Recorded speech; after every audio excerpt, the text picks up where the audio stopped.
Well, Scorpio, you may have seen a slight lull in your finances over the last month or two, but that's likely to change. You've got the new moon occurring today, actually, today and tomorrow, in your zone of finance. So this is an important transit because it does bring with it new opportunities. There may have been some reluctance or doubt over some business opportunity or some financial move.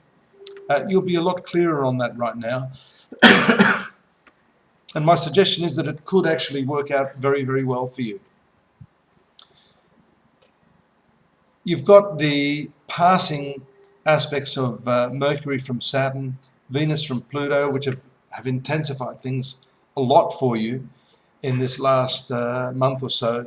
The passing of these aspects is a really nice relief. However, I do feel that a lot of you may be burned out, and one of your ruling planets, anyhow, Mars, having been moving through the 11th sector of social engagement, finance, the very strong endeavor to fulfill parts of your life, your desires.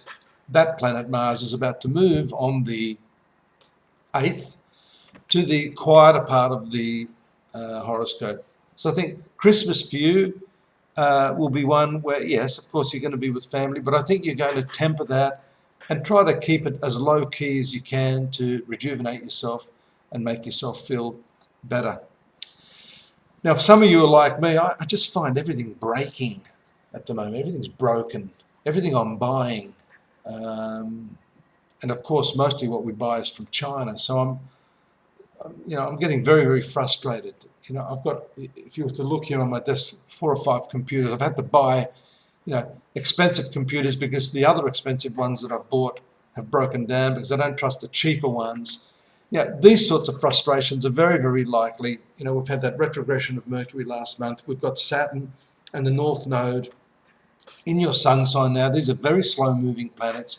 So the general tenor of the horoscope is one for delay, real test of your patience, all the sorts of things that I'm going through as a Scorpio as well. I sympathize with you. And of course, you've got the movement of Ketu, or the South Node, in your marital sector. A lot of you may be dreaming about past experiences, past lovers, if you're divorced, past relationships. And that's the karmic way of, I guess, eliminating those last vestiges of your experience from your consciousness. So don't fight that, don't resist that. This is a good time to purge yourself of that, to really clear your consciousness. And now that this new moon is there, the second house has to do with money, yes, but it also has to do with family, according to some Hindu astrologers. And therefore, this could revitalize your family instincts.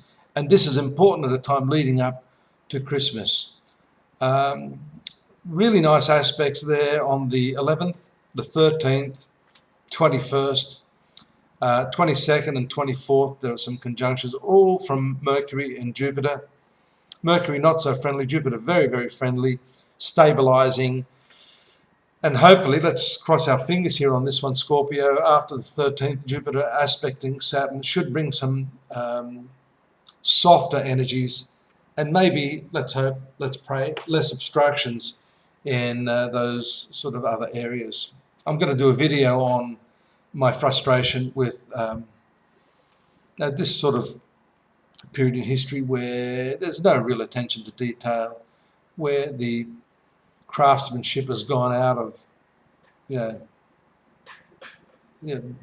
products and services that we buy. And I'd like to do something on that, but I'm sure some of you sympathize with me on that.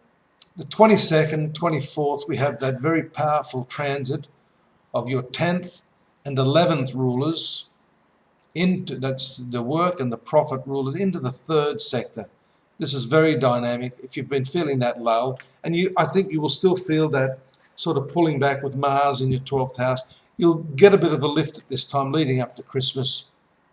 That will revive your social instincts, I think, to some extent, against the undercurrent of this need to just pull back a little bit and to just monitor your energies, your physical vitality, and that sort of thing. It's also a communication sphere, and you're going to have those planets moving into where Pluto and Venus are. So you can expect some very vibrant sort of discussions.